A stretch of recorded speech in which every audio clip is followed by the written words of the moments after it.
Alright, here's another example of finding the area of regular polygon. In this case, we are given a regular hexagon with the side being 4 cm now. So because this hexagon is regular, we know all sides are the same. So we can go ahead and find the perimeter, which is 24 centimeters by adding all 4 sides together. So the formula for the area of this regular polygon is 1/2 multiplied by the apothem in the red multiplied by the perimeter. Now, how do we figure out the apothem? Well, I'm going to attempt to use the 30, 60, 90 triangle property to be able to find the apothem. So to do that, we had to cut this regular hexagon into different pieces by connecting the center with each of the vertices like that. Remember that by the regular polygon definition, we know this angle here is the same as this angle, which is the same as this angle, same as this one, and same as this one. So each of these angles in the black, have the same degree, hence the singular marking.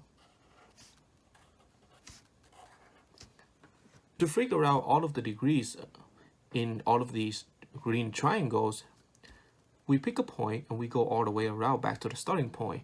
When we do that, we get 360 degrees total. And because this is a regular hexagon, we take the total degrees, which is 360, and we divide that by the amount of angles right here that we have, which I'm drawing, meaning we got 6 of them. So 360 divided by 6 is going to give us 60 degrees for each of these angles.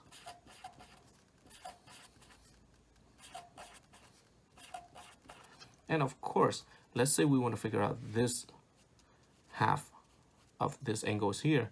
Well, if this is 60, then by the alternate interior angle theorem, this half is also 60.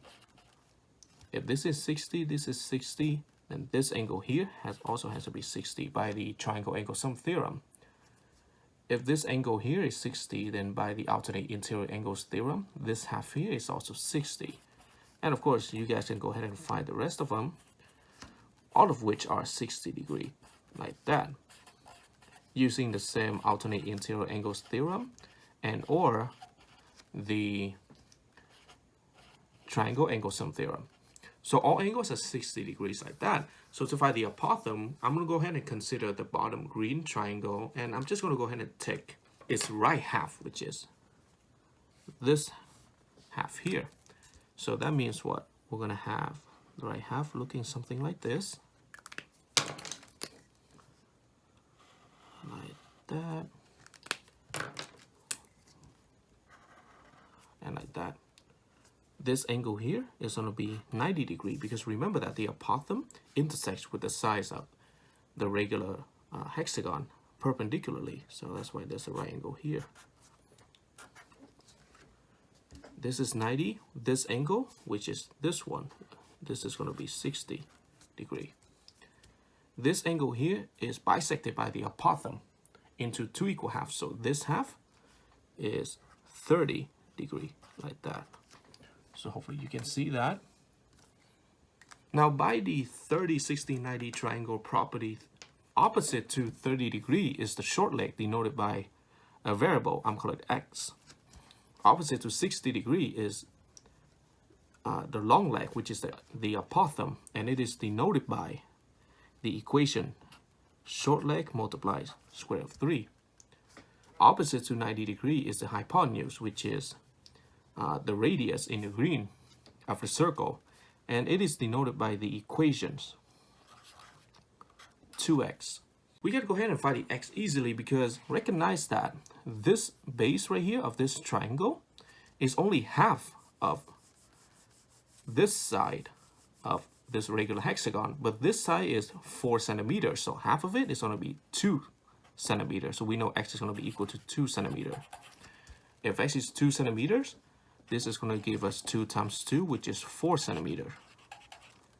And this is going to give us 2 times square root of 3 centimeters. So the apothem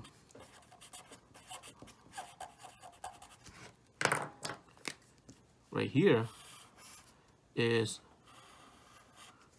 2 times square root of 3. So just plug it in. Plug it in here. We got 1/2 times 2 square root of 3 times 24. Well, the 2 cancel out. We're left with just 24 times square root of 3 times 1, which is just 24 square root of 3 centimeters square. And this is the value of the area of this regular hexagon.